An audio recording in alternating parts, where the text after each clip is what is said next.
Ниту барање, ниту средба во владата од кинеската компанија Синохидро, но затоа нивниот тим денеска е забележен како излегува од седиштето на јавното предпријатие за државни патишта по најавите на државниот врв, дека ќе следи ревизија и евентуално раскинување на соработката со Синохидро, која за 9 години изгради 78% од автопатот Кичево-Охрид за 600 милиони евра. Првиот човек на државни патишта не одговора на повиците да соопшти детали од вонредната средба со кинескиот тим, но затоа во здружена реакција со Транспорт и врски информираат дека следат две ревизии на проектот. Едната е во завршна фаза од Државниот завод за ревизија за оправданоста на целите и финансиските импликации, а другата ќе врши експерт кој доправа ќе се ангажира.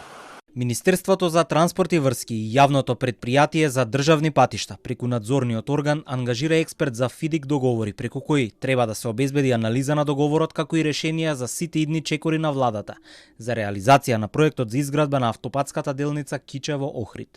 Ова е потребно од причина што рокот за реализација на овој инфраструктурен проект завршува на 31 декември оваа година, а до тогаш Министерството за транспорт и врски и јавното предпријатие за државни патишта преку владата на Република Северна Македонија ќе донесат одлука со најсоодветно решение за дореализација на овој проект. По владините изјави дека по ревизиите ќе следи и одлука дали Синохидро продолжува или ќе биде заменет и природата дополнително го отежнува крајниот рок за завршување на проектот. Нови 2 години според експертите и милиони евра за да се продолжи изградбата. Дополнително информираме дека појавени се 11 нови свлечишта на трасата и поради тоа ќе се ангажираат меѓународни експерти кои ќе дадат предлог проектантски решенија и мислење за целокупниот проект. Владата има помалку од 2 месеци до истек на договорот на нова година со Синохидро дали ќе ја продолжи соработката или ќе бара нов изведувач. Нејасно е дали 10-годишниот проект дополнително ќе подлежи на судска постапка на жалба на некоја од договорните страни, иако официјално е дека владата не должи ниту евро на Синохидро за се досега сработеното.